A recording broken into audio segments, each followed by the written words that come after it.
Ang kwentong ito ay hango sa totoong buhay. Mula ito sa isa nating kabayan na itago na lang natin sa pangalang Marta. Walang eksaktong taon. Palawan. Alas 4 pa lamang ng madaling araw ay nag-uumpisa ng maglakad palabas ng bundok ang dalagang si Marta. Alas 6 ay nagtatrabaho na ito bilang katulong sa tahanan ng maimpluwensyang pamilya sa bayan. Sa ilang taong pamamasukan, masasabing swerte siya sa amo. Mabait ang mga ito at sapat ang buwan ng pasweldo. Sa maghapong pagtatrabaho, kahit papano'y nakakaramdam si Marta ng pagod. Ngunit hindi niya naipapahinga ang sarili dahil kada pag-uwi, kailangan pang asikasuhin ng dalaga ang paralisadong ama.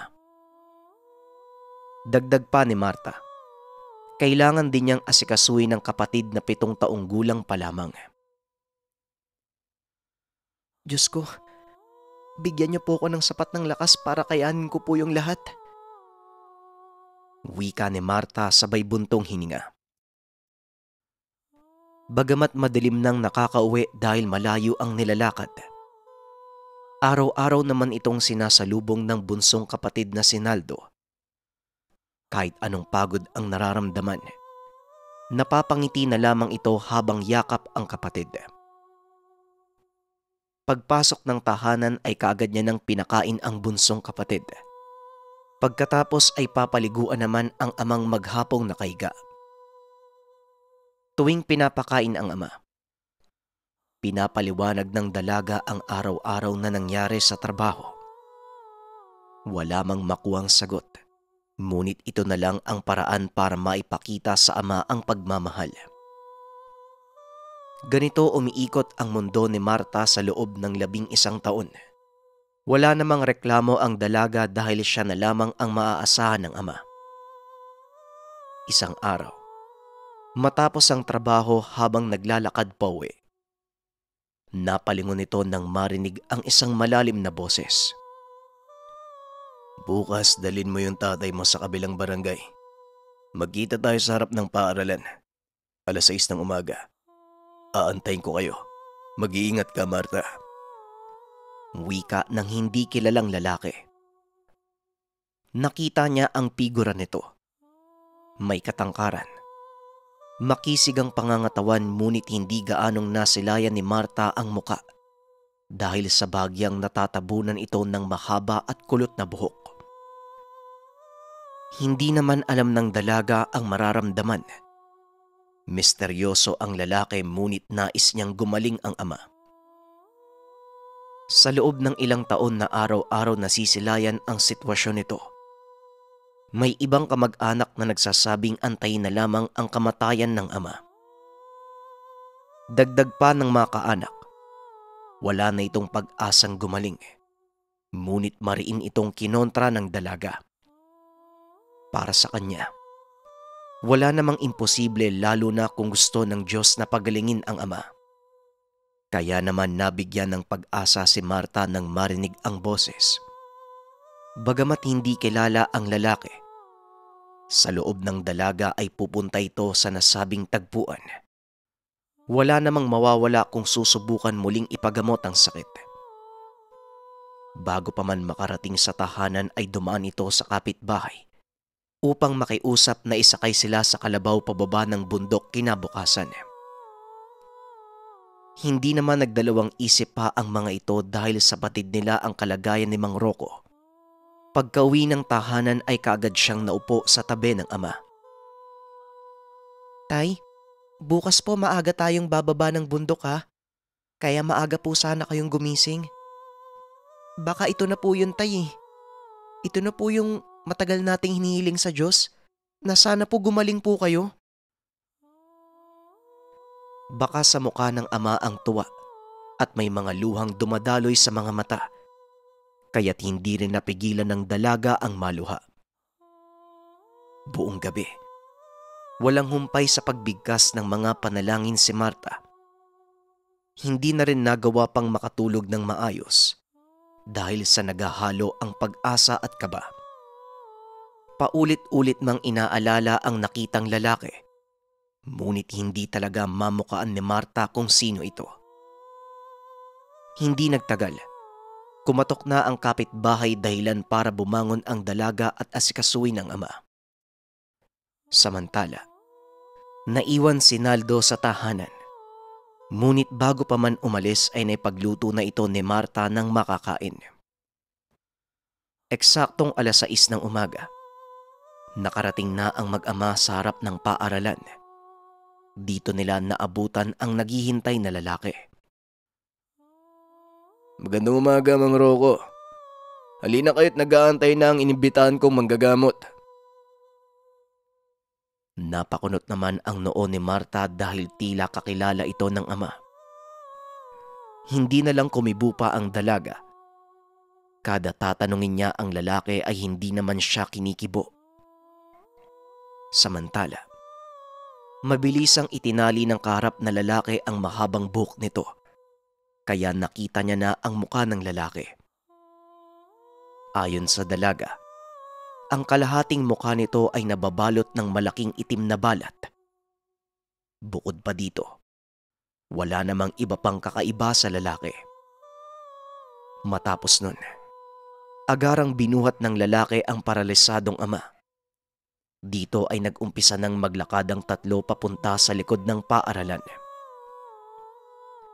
Habang binabagtas ang daan, hindi naman maiwasang mapatitig ni Marta sa paligid dahil masukal ang daanan at tila lahat ng madaanang puno may nakaukit na imahen ng sungay ng kalabaw.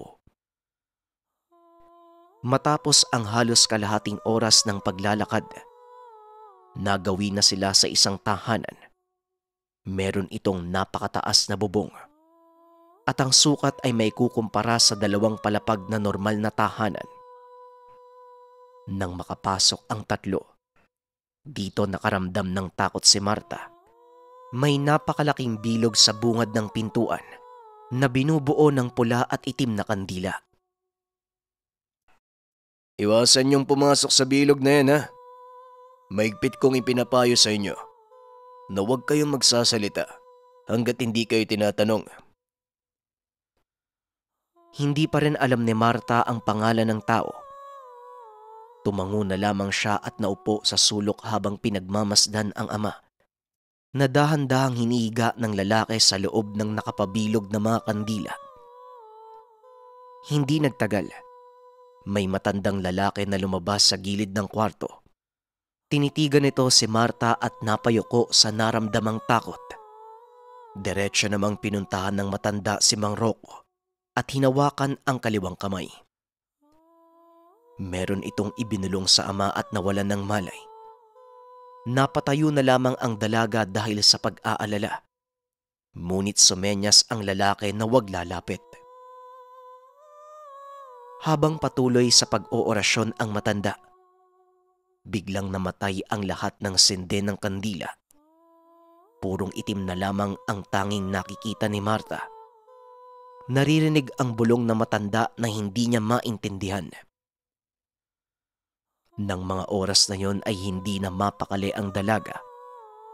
Ngunit hindi rin naman magawang magsalita dahil maigpit itong pinagbawalan. Maya-maya pa ay nagwika ang matandang manggagamot na buksan ng pintuan. Pagbukas nito, nasilayan ni Marta ang ama na maayos nang nakatayo. Ganon na lamang ang pagkagulat ng dalaga kaya halos hindi na ito kumurap. Diretso namang pumunta ang matandang manggagamot sa kwarto. Samantalang ang lalaki naman ay lumapit kay Marta. Alam ko, Marta, hindi mo palubos na naiintindihan kung bakit ko kayo kakilala. Ngunit darating din ang tamang panahon para doon. Kung sakali mang kailanganin muli ng tulong ko, hanapin mo lang ako. Gabay ang pangalan ko. Sige na, maaari mo nang iuwi ang tatay mo. Wika ni Gabay. Kagad namang nilapitan ng dalaga ang ama. Inakay ito palabas ng tahanan. Bago pa man tuluyang makalayo, nag-abot ito ng pasasalamat kay Gabay. Habang naglalakad ang ama ay hindi pa rin makapaniwala si Marta dahil matuwid na itong nakakapaglakad at nakakagalaw. Kaso nga lang, hindi pa rin ito makapagsalita at tila wala pa sa wisyo. Ipinagpalagay na lang ni Marta na baka pagdating sa tahanan, saka lamang magsasalita ang ama matapos makapagpahinga. Nang mga oras na yun, labis ang pasasalamat ni Marta dahil sa tinagal ng panahon. Muli niyang nakasama ang ama sa paglalakad. Bago pa man sumapit ang tanghalian ay nakarating na ang mag-ama sa tahanan. Hindi maiwasang mapatanong ng mga kapitbahay kung papaanong muling nakapaglakad ang ama. Ang tanging isinagot na lamang ni Marta ay may tumulong sa kanila para tuluyan itong gumaling. Samantala, pagpasok ng tahanan ay naabutan ng dalaga na kumakain ang bunsong kapatid. Kaagad nitong niyakap ang ama nang makitang maayos na ang kalagayan. Hinayaan na muna ng dalaga na makapagpahinga ang ama sa sariling kwarto. Kaso nga lang, hindi pa man sila natatapos kumain ng kapatid. Tinawag ng ama ang pangalan niya. Dito masinsinang kinausap ni Mang Rocco si Marta at nagpasalamat. Hindi na nakapagsalita pa ang dalaga. Niyakap na lamang ng maigpit ang ama. Magmula ng araw na yon, naging magaan ang araw-araw na gawain ni Marta. Patuloy pa rin ito sa pamamasukan bilang kasambahay. Hindi na niya pinayagan ang ama na magtrabaho. Bagkus ay nanatili na lamang ito sa tahanan para bantayan ang bunsong kapatid. Isa sa mga naging libangan nito ay pag-aalaga ng mga manok at paggawa ng walis na ibinibenta. Dahil sa sitwasyon, naging kampante kahit papano si Marta. May mga pagkakataon na umaga na itong umuuwi dahil sa sunod-sunod na trabaho sa tahanan ng amo. Isang araw, dahil sa darating na ang kaarawan ng amo, nagpaalam si Marta na 2 araw siyang hindi makakauwi. Tuwing ipagdiriwang ang nasabing kaarawan, enggrande ang handaan, kaya bago pa man sumapit ay halos wala ng pahinga ang mga katulong. Lahat ng maimpluwensyang tao sa lugar dumadalo. Kaya naman hindi tumutol ang ama at kaagad na pinayagan si Marta. 5:00 ng hapon, araw ng Biyernes, 1 oras bago mag-umpisa ang pagdiriwang sa kaarawan ng amo. Punong-puno na ang buong bakuran ng mga bisita. Karamihan sa mga ito ay masasabing nasa mataas na antas ng pamumuhay. Lahat ng mga katulong sa tahanan na iyon abala sa paghahain ng mga pagkain kabilang na si Marta. Habang nasa kusina, biglang may tumapik sa balikat nito. Nang lingunin niya, nagulat nang makita ang kapitbahay na naghahabol ng hininga at halos maligo na ang buong muka ng pawis. Kaagad itong pinaupo ni Marta at binigyan ng tubig. Nang makaramdam ng kaunting ginhawa, ibinalita nito ang nangyari sa loob ng tahanan ng pamilya ni Marta. Sa gulat ng dalaga, sa mga katrabaho na lang siya nakapagpaalam. Kailangan niyang makauwi ng tahanan. Tinakbo ni Marta ng halos ilang minuto ang mahabang daanan pauwi sa kanila. Kahit pa ulit-ulit na nasusugatan dahil sa mga naaapakang bato, hindi niya alintana pa ang sakit. Wala nang ibang gusto ng mga oras na yon kung hindi marating ang tahanan. Hindi pa man nakakapasok ng pintuan ay sumalubong na kay Marta ang bunsong kapatid. Tanging salitang tulong na lamang ang nababanggit ni Naldo. Walang ano-ano'y nawalan ito ng malay. Nang subukan itong buhati ng dalaga, biglang dumaloy ang dugo sa lupa na nagmumula sa likod na parte ng ulo ng kapatid. Dahil sa sobrang pagkataranta ay sumigaw si Marta para tawagin ang ama. Ngunit parang walang nakakarinig sa kanya. Hindi man sigurado sa ginagawa, Binigkis na lamang nito ang ulo ng kapatid gamit ang kapirasong tela. Nang subukang ilapat ang muka sa ilong ng kapatid, hindi na ito humihinga. Binalot ng takot ang buong katawan ni Marta. Hindi na ito makagalaw sa pwesto habang tulalang nakatitig sa kapatid. Maya-maya pa, dahan-dahang naglalakad papalapit si Mang Rocco. Sa nanginginig na boses ay humingi ng tulong si Marta. Paglapit ng ama sa anak, tumawa pa ito ng napakalakas na tila tuwang-tuwa sa nakita. Dahil dito, napakunot ang noo ni Marta. Tay, nakikita niyo po ba yung nangyari? Ano po bang nakakatawa? Hindi na po humihinga si Naldo. Tulungan niyo po kami. Nang mga oras na yon, imbis na makatulong, walang ibang ginawa ang ama kung hindi tumawa. Dahil sa sitwasyon ng kapatid. Lakas loob na itong kinarga ni Marta at binagtas ang daan palabas ng bundok. Kahit batid na hindi na humihinga ang bunsong kapatid, hindi pa rin siya nawala ng pag-asa na mapapagaling si Naldo sa pamamagitan ng albularyo. Kahit may kabigatan ang kapatid ay pinili pa rin ni Marta na tumakbo.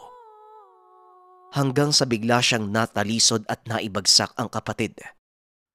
Dito na humagulgol ang dalaga. Kabayaran. Yan ang kabayaran ni Rocco sa kasalanang ginawa niya sa grupo. Mahirap man tanggapin. Hindi na mabubuhay yung kapatid mo. Sumunod ka sa akin nang malaman mo yung katotohanan. Wika ni Gabay. Bigla itong sumulpot sa gilid ng dalaga. Napatitig na lamang si Marta. Kagad dinampot ni Gabay ang walang buhay na si Naldo at naglakad palabas ng bundok. Dahil magulo at hindi maintindihan ni Marta ang mga nangyayari, patuloy lamang ito sa pagsunod hanggang sa marating nila ang dating tahanan kung saan nagamot ang amang si Mang Rocco. Pagbukas ng pintuan, dito bumungad ang ama na nakaupo sa gitna ng nakapalibot ng mga itim na kandila. At ang nakaagaw ng atensyon ng dalaga, ang nakapatong na sungay sa ulo nito. Kaya naman nilapitan at nabatid na parehong-pareho ito sa mga nakitang imahe ng sungay na nakaukit sa mga puno. Tay, ano po bang nangyayari? Bakit po ba kayo ganyan? Ano po bang ginagawa niyo dyan sa loob? Hindi naman umimik pa si Mang Rocco. Tinitigan na lang ng masama ang dalaga.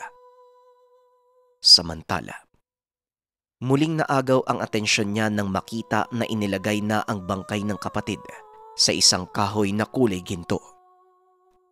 Walang pag-aatubiling tumakbo papalapit si Marta. Ngunit hindi na napigilan ni Marta si Gabay sa ginagawa. Tanging pagsigaw at iyak na lamang ang nagawa nito nang tuluyan itong ipasok sa kwarto. Kahit masilayan man lang kung saan dadalhin ng kapatid ay hindi pinayagan si Marta. May kung anong puwersa na patuloy na tumutulak sa dalaga. Maya-maya pa, lumapit ang matandang manggagamot na nakapagpagaling sa ama. Napakaswerte mo, Iha. Dalawa kayo sa pinagpilian ng tatay mo. Mas pinili kanyang buhayin kaysa sa kapatid mo. Hindi na nakapagsalita si Marta. Pansamantalang nagkaroon ng katahimikan. Hindi nagtagal ay lumabas na rin ng kwarto si Gabay. Lumapit ito kay Marta at inabot ang isang maliit na uri ng sungay na kapareho sa suot ng ama. Ayon dito, ito ang itinusok sa ama sa likod na bahagi ng ulo ng kapatid, dahilan para tuluyan itong mawalan ng buhay. Pagkahawak ni Marta sa sungay ay bigla itong nakaramdam ng panghihina sa buong katawan. Sa muling pagdilat ay nasa tahanan na ito. Nasilayan ang nagbabantay na si Gabay. Tinanong ni Marta kung nasaan ang bunsong kapatid. Ang tanging naisagot na lamang ng lalaki ay nasa mabuting kalagayan. Nang mga oras na yon ay kalmado ang dalaga, kaya maayos niyang naitanong kay Gabay ang mga hindi maintindihan. Ayon sa pagsasalaysay, nang mga oras na nawalan ng liwanag habang ginagamot si Mang Rocco, naibaon na sa kanya ang sungay na nagsisilbi nitong tangan. Ito ang dahilan kung bakit nakabalik sa dati ang pangangatawan ni Mang Rocco. Dagdag pa ni Gabay, kasama si Mang Rocco sa samahan ng walang pinaniniwala ang Diyos. Tanging imahe lamang ng sungay ang sinasamba. Nang tangkay nitong bumalik sa simbahan dahil sa panghihikayat ng asawa, dito na nagsimula ang kalbaryo ni Mang Rocco. Nag-umpisa sa pagkabalisa hanggang sa naparalisa ang buong katawan. Ayon kay Gabay, ito ang parusa sa tuwing may nagtatangkang tumalikod sa grupo. Kaya naman nang muli itong dalhin sa kanilang teritoryo, pinapili ng pinuno ng grupo kung sinong anak ang gustong ialay. Mas pinili ng ama na buhayin si Marta dahil ito lamang ang pwedeng kabayaran sa lahat ng sakripisyong ginawa nito para sa kanya. Isa rin sa ipinataw na parusa dito ay ang pagpatay sa sariling anak. Sa kasalukuyan, maaaring buhay pa ang katawan ni Mang Rocco, ngunit iba na ang kaluluwa na nasa loob. Dahil sa mga narinig ay hindi malaman ng dalaga ang mararamdaman. Wala na rin iba pang maibatong tanong dahil hindi pa rin niya lubos na matanggap ang mga nangyari. Hindi nagtagal ay nagpaalam na si Gabay. Ayon dito, sinigurado lang niya na magigising ang dalaga. Buong hapon na walang ibang ginawa si Marta kung hindi manatili sa loob ng tahanan. Nanghihina pa rin ang buong katawan at pilit na iniintindi ang mga nangyari. Dahil sa sobrang kalungkutan, halos 1 linggong nanatili si Marta sa loob ng tahanan. Maging ang mga katrabaho nito ay dinadalaw na siya. Ngunit nagpasabi na lang ito sa amo na hindi niya nakakayaning makabalik. Mahirap man ngunit sa pagdaan ng ilang araw, natanggap na ng dalaga ang mga pangyayari. Nagawa na itong bumalik sa lugar kung saan huling nakita ang ama at kapatid. Ngunit iba na ang mga taong naroon. Bagamat grupo pa din ito ng mga sumasamba sa nasabing imahe ng sungay, ngunit wala ni isa sa mga ito ang kakilala. Maging si Gabay ay hindi niya na nakita pa sa lugar. Walang nakakaalam patungkol sa nangyari sa ama at kapatid. Ang tanging sigurado lamang si Marta. Doon niya huling nakasama ang pamilya dahil wala namang pinagbago ang lugar. Linggo-linggo, bumabalik ang dalaga sa pag-asang may makakapagsabi patungkol sa bangkay ng kapatid. Ngunit naging mapait ang kapalaran para sa kanya. Sa paglipas ng panahon, dahil sa kinakailangan niyang ipagpatuloy ang buhay, nilisan ni Marta ang lugar baon ang lahat ng mapapait na alaala. Hanggang sa tumanda siya, hindi pa rin niya maintindihan ang mga nangyari. Wala naman siyang mapapagtanungan tungkol dito dahil karamihan sa mga tao ay hindi naniniwala sa baon niyang kwento. Patungkol ito sa isang grupo na sumasamba sa sungay. Sa kwento na to, lahat ng bagay merong kapalit, ano? Maaaring nabuhay man yung ama niya, pero parang baliw, tapos namatay pa yung kapatid niya. Pero nagsimula lahat ng yun nung sumali siya sa isang samahan na kapag sumali ka sa ganitong uri ng grupo, hindi ka na pwedeng umalis pa. At kapag desperado ka na, dito na pumapasok yung udyok ng nilalang Kagaya ng nangyari sa bida natin, nagtiwala siya kaagad doon sa taong nakausap niya kay Gabay. Hindi niya iniisip kung sino ito, kung totoo ba yung sinasabi. Kaya naman, kapag desperado tayo, kapag wala na tayong maisip na solusyon, ingatan natin yung sarili natin sa paggawa ng isang bagay kasi hindi tayo nakakapag-isip ng tama. mas mabuting bigyan natin ng oras yung sarili natin para makapag-isip o magtanong tayo sa mga taong pinagkakatiwalaan natin. Muli maraming salamat sa pakikinig ng ating kwento. Paalam.